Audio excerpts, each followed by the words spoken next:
3 اوقات میں قرآن کی تلاوت نہیں کرنی چاہیے۔ بسم اللہ الرحمن الرحیم۔ السلام علیکم محترم ناظرین۔ قرآن حکیم وہ واحد کتاب ہے جس کے ایک حرف کی تلاوت پر 10 نیکیاں ملتی ہیں۔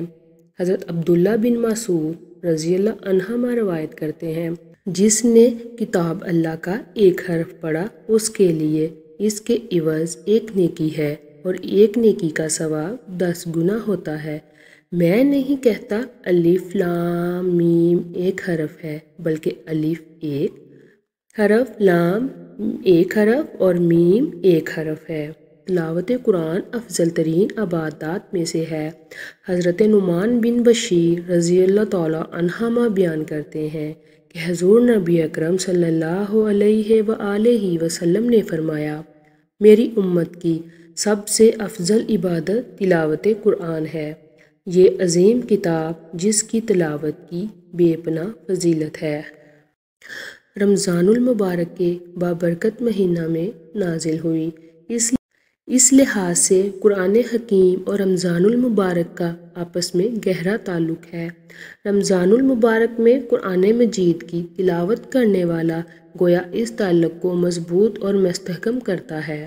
حضور نبی اکرم صلی اللہ علیہ وآلہ وسلم کی متعدد احادیث مبارکہ اس بات کی دلیل ہیں کہ آپ صلی اللہ علیہ وآلہ وسلم رمضان المبارک میں قرآن حکیم کی تلاوت فرماتے اور جبرائیل امین علیہ السلام کو سناتے۔ قرآن مجید پڑھنا اور سمجھنا کسی دن کا محتاج نہیں، ہر روز ہی یہ اپنے قاری کے لیے ہدایت کا ذریعہ بنتا ہے۔ لیکن رمضان المبارک میں تلاوت قرآن کی ایک منفرد اہمیت ہے۔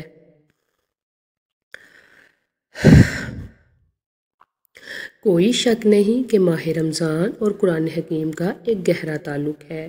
یہ دونوں ابد تک ایک دوسرے سے جدا نہیں ہو سکتے۔ قرآن مجید کتاب رحمت ہے جو ماہ رمضان یعنی ماہ رحمت میں نازل ہوئی ہے۔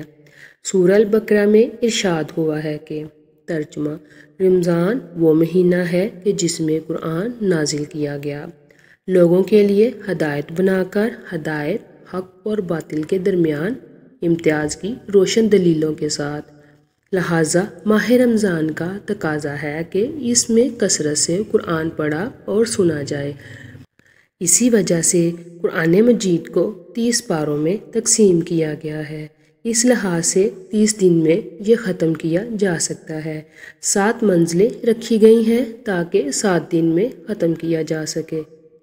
تو جس قدر ہو سکے رمضان المبارک میں زیادہ سے زیادہ تلاوت کرنی چاہیے۔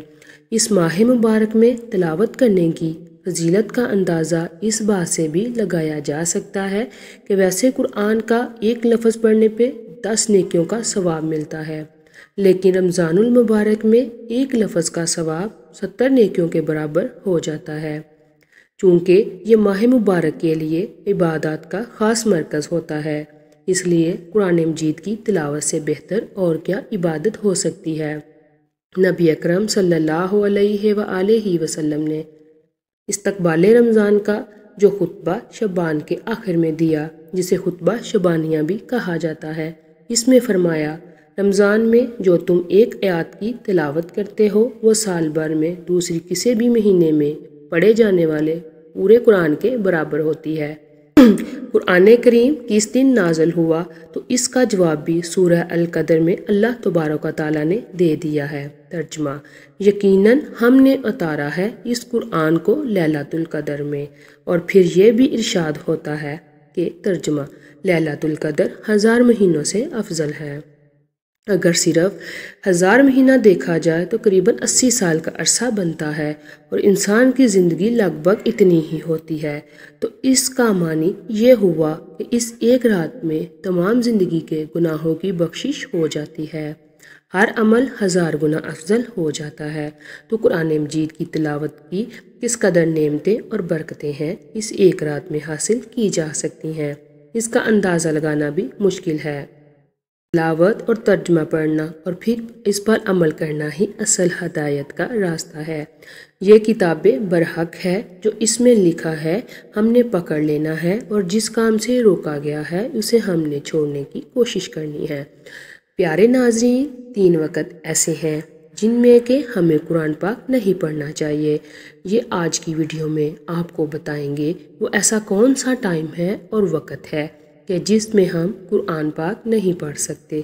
ماہ رمضان کا مہینہ چل رہا ہے جس میں مسلمان کثرت سے تلاوت کرتے ہیں، جو کہ بہت ہی بہترین عمل ہے۔ اس کے ساتھ ساتھ قرآن پاک کو سمجھ کر پڑھنا بہت ضروری ہے، تاکہ ہمیں پتہ تو چلے کہ اللہ رب العزت قرآن مجید میں کیا ارشاد فرما رہا ہے۔ بعض لوگ قرآن مجید کو کھول کر سامنے رکھ لیتے ہیں اور خاموشی سے دل ہی دل میں پڑھتے رہتے ہیں۔ ایک بات ذہن نشین کر لیں کہ قرآن پاک کو پڑھنے کا جو ثواب ہے وہ دیکھنے سے نہیں ملے گا، پڑھنے سے ملے گا، یعنی کہ دیکھنے کا ثواب ملے گا، پڑھنے کا نہیں ملے گا۔ قرآن پاک کو چوم رہے ہیں اور دیکھ رہے ہیں تو اس کا ثواب بھی آپ کو ضرور ملے گا، لیکن زیادہ اجر و ثواب پڑھنے پر ملے گا، اور پڑھنے پر جو اجر و ثواب ہے وہ آپ کو تب ملے گا جب وہ آپ قرآن مجید کی تلاوت کریں گے، اور تلاوت سے مراد ہے تھوڑا اونچی آواز میں پڑھیں گے، یعنی کہ دل ہی دل میں نہیں پڑھنا، ہلکی آواز ہی سے مگر آواز کے ساتھ۔ آئیے اب جانتے ہیں کہ ایسے کون سے 3 وقت ہیں جن میں قرآن پاک کی تلاوت نہ کرنا بہتر ہے۔ نمبر 1، طلوع آفتاب، یعنی جو مکروہ وقت ہوتا ہے، جب سورج طلوع ہو رہا ہوتا ہے تو 15 سے 20 منٹ کا مکروہ وقت ہے، تو اس وقت میں قرآن مجید کی تلاوت نہ کرنا ہی بہتر ہے۔ نمبر 2، زوال کا وقت، اور نمبر 3، غروب آفتاب کا وقت، یعنی سورج جب شام کو غروب ہوتا ہے، غروب ہونے سے 15 سے 20 منٹ کا جو وقت ہوتا ہے وہ سورج غروب ہونے کا وقت کہلاتا ہے۔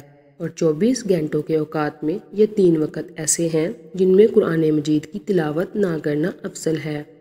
اس کے علاوہ جب آپ کا دل چاہے آپ قرآن مجید کی تلاوت کر سکتے ہیں۔ علماء نے لکھا ہے کہ ان 3 اوقات میں قرآن مجید کی تلاوت نہ کرنا مستحب ہے۔ بہتر ہے اس وقت میں قرآن مجید کی تلاوت نہ کی جائے، بلکہ اس وقت میں ذکر و اذکار، تسبیحات کرنے میں انسان مشغول ہو جائے۔